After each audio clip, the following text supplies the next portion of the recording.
In 1975, in a small laboratory in upstate New York, a 24-year-old engineer built a strange wooden box. It weighed 8 pounds. It captured grainy black and white images at 0.01 megapixels, and it took 23 seconds to record a single photograph. That engineer worked for Kodak. The box he built was the world's first digital camera, and the company that owned it would spend the next 30 years burying it. In 1976, Kodak controlled 90% of the film market in the United States.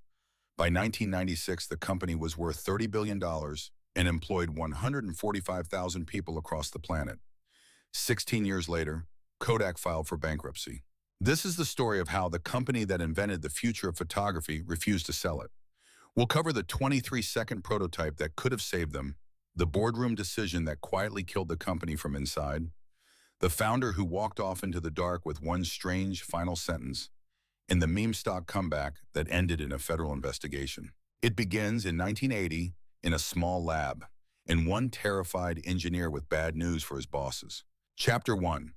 The boy who gave us our photos. Long before the digital camera, before the bankruptcy, before any of the drama, there was a 13-year-old boy named George Eastman who had to drop out of school to support his mother in Rochester, New York. He worked as a junior bank clerk, 14 hours a day, 6 days a week. But every night George tinkered. Photography back then required carrying a small wagon of chemicals, glass plates, and a darkroom tent into the field. It was expensive, slow, and basically impossible for normal people. George decided to fix that. In 1888, he launched the very first Kodak camera. It was a simple wooden box preloaded with 100 shots, with a single slogan that would change the world. You press the button, we do the rest. For the first time in history, photography belonged to everyone, not chemists, not artists, anyone. By 1976, Kodak had become the photography of the world. 90% of all films sold in the United States was Kodak, 85% of all cameras. The name Kodak appeared so often on family photo albums that, for a generation, the word Kodak moment simply meant memory. But hidden inside this empire, in a research lab in Rochester, something was about to be born that would destroy it. Chapter 2. The invention they buried. In 1975, a 24-year-old electrical engineer named Stephen Sasson was given what looked like a boring assignment: build a device that could capture and store images electronically. No film, no darkroom, just light and circuits. He had no team. He had spare parts. And after a year of working alone, Sasson dragged a small lab assistant into a side room, pointed an 8-pound wooden box at her, and recorded the world's first digital photograph. It took 23 seconds to write the image to a cassette tape, and another 30 seconds to display it on a screen. By modern standards, it was a joke. But for the people who understood it, it was the beginning of the end of film. Sasson showed the prototype to Kodak's senior management. And here is the part that still haunts every business school in America. They listened politely, they asked one question, and then they quietly told him to keep the technology to himself because Kodak didn't make money from cameras. Kodak made money from film, every roll, every print, every chemical bath. If a camera could store images without film, the entire $8 billion a year empire would collapse from inside. So they did the only thing dominant companies know how to do. They protected the past. But here is where it gets even worse. Kodak didn't just hide the invention. They patented it. For decades, Kodak owned the foundational patents for digital photography. They licensed them to other companies. And while Sony, Canon, and Nikon used those licenses to build the digital cameras that destroyed the film market, Kodak collected the royalty checks and kept manufacturing film. By 2007, the patents expired. By then, every smartphone on Earth had a digital camera built into it, and Kodak had just lost its last source of leverage. The killer Kodak had invented in its own lab was now in every pocket on the planet. Chapter 3. The Collapse and the Ghost. In 1996, Kodak was worth $30 billion. By 2012, it was worth almost nothing. On January 19, 2012, Kodak filed for Chapter 11 bankruptcy.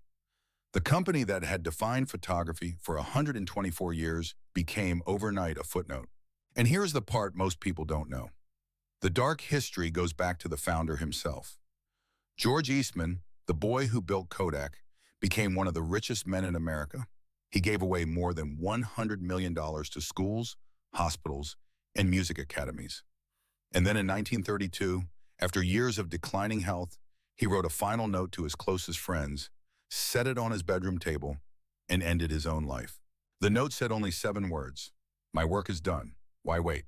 Decades later, the company he built would try to do the same thing. In 2020, during the pandemic, Kodak suddenly announced it would pivot to pharmaceuticals. The stock exploded by more than 2,000% in 2 days. The United States government promised a $765 million loan. And then, almost as quickly, federal regulators launched an investigation into insider trading. The deal collapsed. The stock crashed. Today, the Kodak name still exists, but the empire is gone. The company licenses its brand to other manufacturers. The factories are mostly shut down. The lab where Steven Sasson built the world's first digital camera now has a small plaque on the door. Despite the controversies, Kodak survived in name. Throughout the 2000s, the company shed more than 50,000 workers. By 2013, the bankruptcy was complete, and Kodak emerged as a small specialty printing business. George Eastman's original mansion in Rochester is now a public museum. And yet the man himself lived modestly. He never married. He drove the same car for years. He kept the same bedroom in the same house for almost 40 years. The boy who gave the world its family photos never wanted to leave Rochester. There are stranger stories too. The plaque on the digital camera lab has been quietly stolen and replaced more than once. And every January 19th, on the anniversary of the bankruptcy, photography forums around the world post a single image: a Kodak film canister, sealed forever. The lesson here is the one that matters even if you never run a film company. Kodak didn't lose because they failed to predict the future. They lost because they predicted it correctly, built it themselves, and then refused to let it kill their past. Every business, every team, even every person eventually faces this trap. The thing you most want to protect is often the exact thing quietly destroying you. If this story changed how you see safe empires, subscribe. Because every week we unravel the deals, the empires, and the collapses that quietly shape the money world you live in. Next, watch the story of the Finnish company that once made half the phones on Earth, before being killed by an invention they were already building in their own labs. Click that video right now. Thanks for watching.